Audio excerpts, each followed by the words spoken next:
On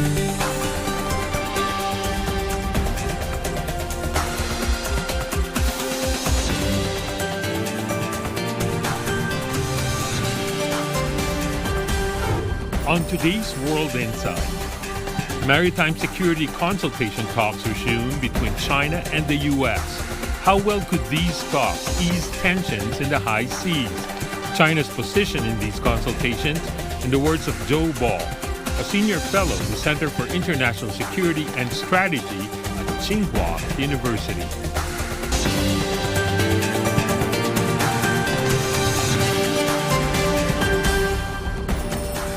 And welcome to World Insight with me, Tian. Last week, representatives of the Chinese and American militaries took part in the China-U.S. Military Maritime Consultative Agreement meeting in Hawaii. The meeting was the first time in 2 years under a military maritime consultation. The two sides exchanged thoughts on the current maritime and air safety situation. According to the Chinese Defense Ministry readout, China will safeguard its territorial sovereignty and maritime rights and interests while maintaining regional peace and stability. So what does the resumed MMCA meeting tell us about China-U.S. military ties? On this and more, I talked to Senior Colonel Zhou Bo, a senior fellow from the Center for International Security and Strategy with Tsinghua University now. China-U.S. military maritime security dialogue wrapped up over the weekend. Now it's being described as candid and constructive.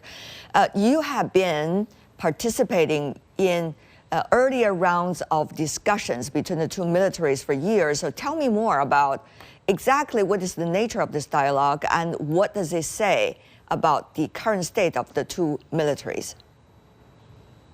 Well, this kind of standoff between Chinese and American aircraft and ships have been going on for decades. So as early as 1998, China actually has signed what we call the military maritime consultative mechanism with the United States. It was signed on the Chinese side by Defense Minister General Tian with American Secretary of Defense William Cohen. So this agreement has been there for decades, and every year we would have bilateral talks at operation levels on how this agreement has been implemented. It is at two levels, basically one at junior level, that is at the colonel or captain level, the other is at the major general level. On annual basis, alternately held in the China's capital and in the American capital. Over Nancy Pelosi's visit to Taiwan, which caused a strong protest from Chinese side, so China has decided to suspend this conversation. But after a while, and with the meeting of President Xi Jinping and President Joe Biden, and as a result of the agreement, this kind of talk has resumed. I would say this is very good because this is badly needed, given that we two militaries really had too many close, sometimes dangerous encounters, both at the sea and in the air. Senior Colonel Zhou, as you know, this dialogue calls for the implementation of the rules of behaviors, both in the air and also in the sea, as you just mentioned. What to you are the most difficult parts of these rules to be implemented, particularly given the current realities of U.S.-China relations? Well, they are just the old problems. For example, both sides do not want to have a conflict, and both sides want to avoid accidents. But the fact is, Americans keep sending aircraft and ships to China's EEZ or even airspace. And this is the fundamental cause for this kind of disagreement, because both sides talk about the one term in Chinese, that is 安全. But in English, there could be two different things. For Americans, this is more about safety of the property and the safety of the personnel. But for China, it's about sovereignty and rights and interest. So these two things are totally different. Therefore, we do not seem to have find a good way of resolving all this issue. Both sides talk about good airmanship, good seamanship, but this can hardly be quantified. What is good, airmanship and seamanship, and in a sense, avoiding a collision, of course, is to keep a safe distance. But even it is difficult to say what is exactly the safe distance because it would involve so many elements. For example, when two ships are sailing together or getting closer to one another, the size of the ships, the speed of the ships, the visibility at sea, the wind of the speed, all this would, affect this kind of good seamanship. Therefore, it is very much each side's own interpretation of what constitute, good seamanship or good airmanship. But if all these two issues would involve political issues, such as one's feeling about sovereignty and territorial integrity, then things got much more complicated. To the Chinese side, what is quote unquote good seamanship and airmanship, particularly, for example, the issues on the South China Sea? On the international maritime law, for example, freedom of navigation and overflight is agreed by both China and the United States. But we do not have an agreement as to what freedom of navigation and overflight would actually imply. For example, the United States would consider it could include military ships and military aircraft, which is not excluded from the UN Convention Law of the Sea. But there is no clear indication in the UN Convention Law of the Sea that it would include, black and white military aircraft and military ships. And then there are also some other debates about peaceful purposes, which is also another concept in the international law. But what is peaceful purpose? The United States may say, okay, I just came here for peaceful purposes. And China would consider this is a violation of China's sovereignty and territorial integrity. How can that be for peaceful purposes? And then there are things like due regards. According to the law, you have to show due regards, even if you are getting, into the exclusive economic zone or territorial water or another country. But then China would say that if you would come more than 1,000 times in a year, that is not due regard. That is a total disregard. And this is very interesting to look into, particularly what happened after this dialogue. We understand that there were some joint military exercises in the South China Sea by some militaries. Meanwhile, China also claimed that during the weekend that it also began its own. So how do you see the very intense interactions in that territory right after China-U.S. dialogue, which were being described as constructive? They are certainly related, but not so directly. For example, the joint exercise among the Filipino Navy, U.S. Navy, and the Japanese self-defense forces is basically a joint effort to bolster Philippines' claim in the South China Sea. Chinese reaction could be read as a kind of warning or counter-reaction. So you're actually touching upon another issue, that is the recent spat between China and the Philippines on Jiao, which in English is called Second Thomas Shoal. What does that say about the results of the earlier dialogue between China and the United States? One would assume these kind of joint exercises between U.S., Japan, and the Philippines would be planned earlier. No, this kind of American-led exercises would have nothing to do with the bilateral agreement between China and the U.S. because the agreement, the so-called rule of behavior for encounters at the sea or in the air, is actually meant to avoid, dangerous encounters between aircraft and ships of the Chinese and American sides. So it is about some dangerous accidental encounters. It has nothing to do with the joint exercises that involve the Philippines and Japan. the participating in multilateral events by the U.S. side, would that increase the opportunities for China and the U.S. on some of the controversial issues to have future clashes? That's a good point because traditionally, all the agreements are actually on bilateral basis. But now we're actually seeing a new situation that is the involvement of third parties in the same area. That would certainly add, to more opportunities of these encounters between the Chinese military and the foreign military. So, and this kind of difficult situation is unprecedented, and it was not discussed before. Therefore, this is a new situation. So things actually are becoming more complicated in that, as I said before, all the agreements we made in the past are about bilateral encounters. Well, at the same time, you do notice that the Chinese side announced over the weekend of the military exercise in the South China Sea. So to your knowledge, Senior Colonel Zhou, how often or how as a common practice China would do that in response to others, and also right after China-U.S. dialogue through the militaries, and also what this could say, what kind of message do you think this is sending to the relevant parties?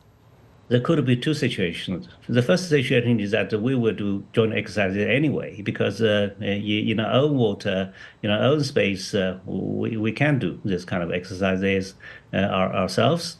The second, it can be read as a kind of response to the joint exercises that were just concluded, right? Because this can be read as a kind of response. I think be it joint exercises are a part, or take it as a response, to the joint exercises by other parties. It shows the resolve of PLA to safeguard what we believe to be our, sovereignty and territorial integrity. There should be no doubt about that. On the other hand, how much danger do you see the issue of South China Sea actually involves in a year in which geopolitics is likely to be further escalated as a result of the U.S. Presidential election, and also the uncertainties involving a third party, for example, the Philippines? That's a good question. If you look at the whole world, you would find actually two wars are going on, one in the Ukraine, another in the Middle East. So in this part of the world, things are more quiet, to the relief of everybody. But at the same time, I believe the Filipino government is in violation of its own promise made in 1999 of towing away the rusty ship that they deliberately stranded on the Ngaijiao, the second Thomas Shoal. There are some arguments in the Philippines as to whether the Filipino government then, whether it has made this promise or not. But I think they did, because according to Chinese white paper is something very serious, right? In the Chinese white paper, on the arbitration initiated by the Philippines, the Chinese government has mentioned clearly in the paragraph 51 that the Filipino government raised the reason of stranding the ship being technical difficulties, quoted technical difficulty. So if we quote the Filipino government's remarks in this way, I believe the Chinese government should have sound evidence that the Filipino government then did make such a promise. Now they're violating the promise. They're trying to fortify the ship by sending building materials. That is something we cannot tolerate. So my best hope actually is that Mother Nature solve this problem, that you do not violate your promise. And we would not, do anything that might not seem so comfortable in your eyes. Then let Mother Nature solve this problem. and then there is peace.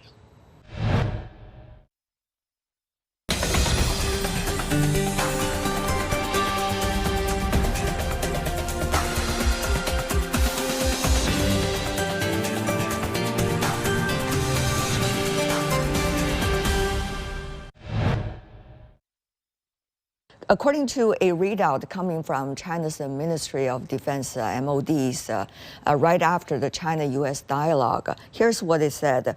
The Chinese military will continue to respond to all dangerous provocations in accordance with the law and regulations, resolutely safeguard its territorial sovereignty and maritime rights and interests, and maritime regional peace and stability and prosperity as well. So, according to this, certainly, as you just mentioned, China would respond, but what are the different degrees of responses? And how will China look at the third party regarding a very controversial issue vis-a-vis China's relations with the United States, particularly the two militaries' discussions? It first depends on how the Filipino government is going to act. Right now, my worry is that they have climbed too high up in the tree, so they cannot climb down. I mean, rhetorically, right? But still, I believe they have to back down because, first of all, they made a promise in the past. Second, if you compare the military strengths between the PLA and the Filipino military, well, this is simply incomparable. Yeah. And we do not say that we would use force against the Filipino because according to the Declaration of Code of Conduct made in 2002, use of force is to be discouraged in this case. And historically, China has never threatened to use force against any ASEAN claimants. Yeah? For example, on the Taiwan issue, we actually have made clear that there are three situations where mainland China might apply non-peaceful means to resolve the Taiwan issue. But between China and the ASEAN, we have never talked about the use of force. But then the Filipino government cannot take it for granted that they can do whatever they want. Yeah. Because if they would make the situation totally uncontrollable, then I believe we have enough options.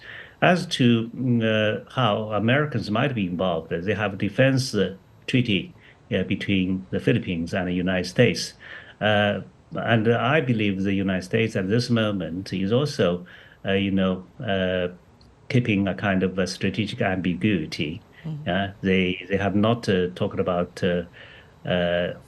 anything that might be so alarming, because it really depends on how the Filipinos are going to behave. And I personally believe the United States doesn't want to be involved militarily in such an unpleasant situation. Why would they? Yeah, because of a dispute, over a shore between China and the Philippines. Don't they have enough troubles elsewhere already? Sir Colonel Zhou, there has been genuine concern in China about whether the U.S. would take advantage of any situations to exercise its own military power on issues regarding China. Particularly in the year when their domestic politics is so much high on the agenda. How much concern is there from the Chinese military or from Chinese military experts like you? What I can say for sure is that they have negotiated, for example, with the Filipino government of letting the Philippines opening up to 9 military bases in the Philippines. So that is something very much for sure. The question is, why would they do that, right? Is it really for any possible dispute in the South China Sea, or is it more for the Taiwan issue? Yeah, I think the United States is making preparation for the worst scenario. within the first chain island. So things are not really moving in a good direction. They are worried. They worried that China might be taking some measures, against Taiwanese authorities.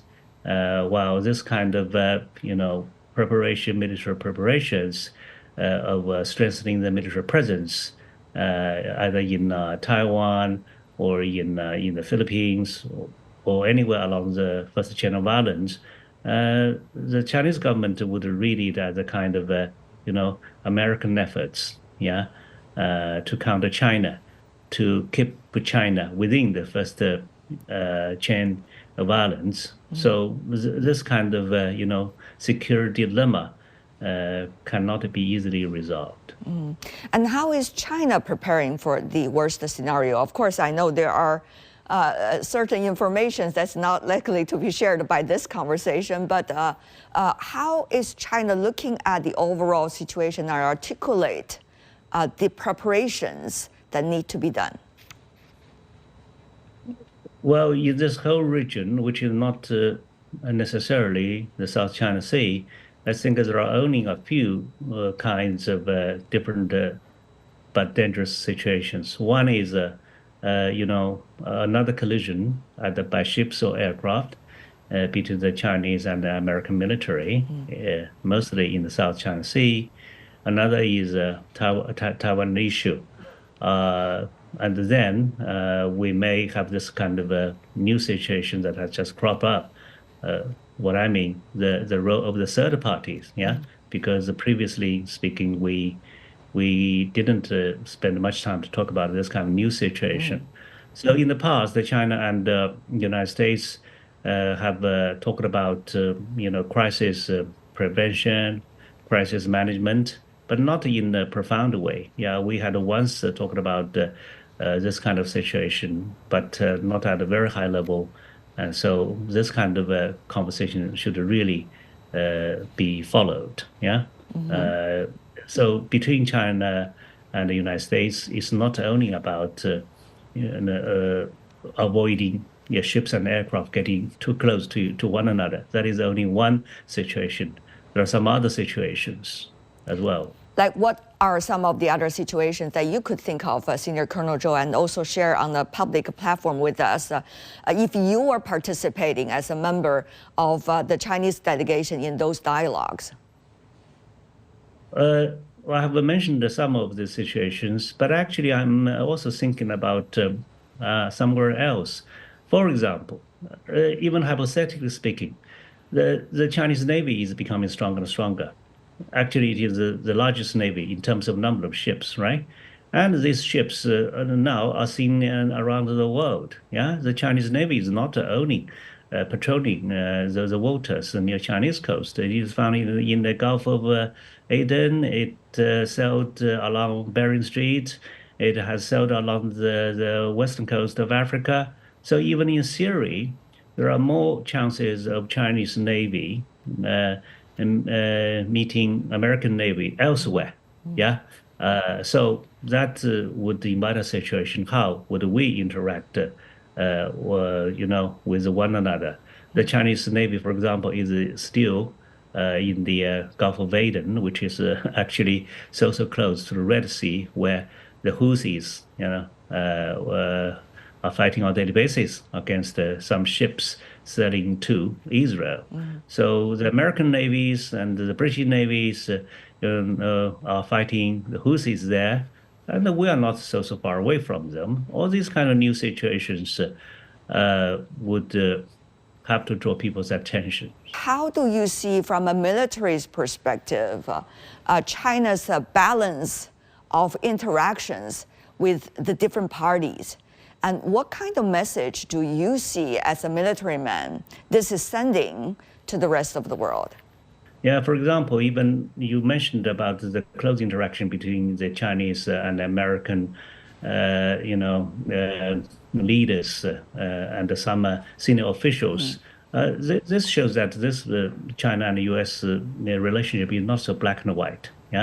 It is a blending of both competition and cooperation.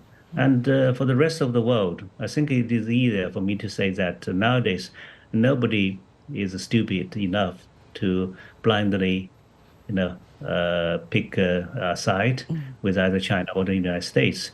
European countries would have so many interests of their own. So the fact that people are coming to interact with China in spite of the war that is going on in Europe demonstrated that people are still trying to make a living, and the people are still trying to have as much cooperation as possible. Senior Colonel Zhou, now China's military is developing very fast. Of course, others try to describe this in a way that is what they consider as threat to the rest of the world. But as a military man from China yourself, I'm sure you see the growth of China's military from a very different perspective.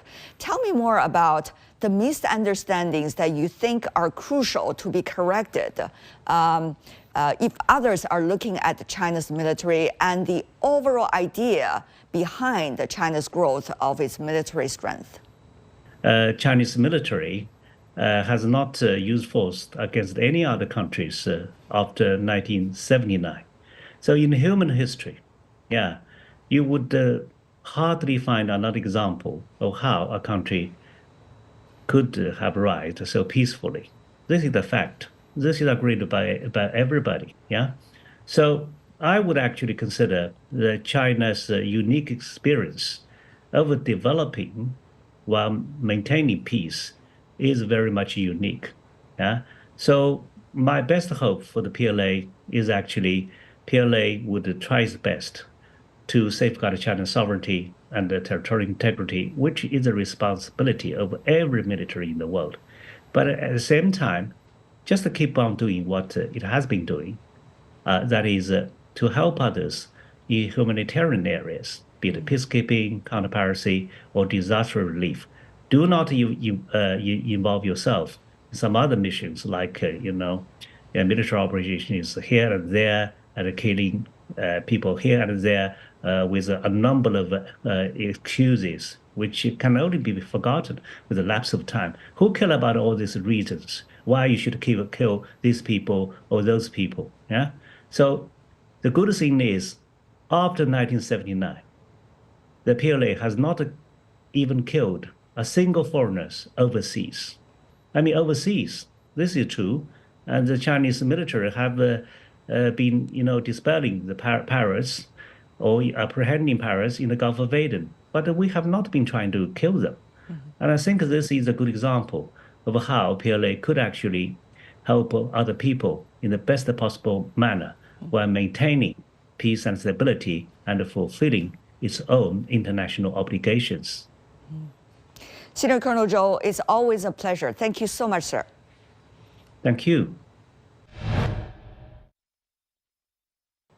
And that's all the time we have for today. If you'd like to know more, search World Insight or check out our YouTube channel.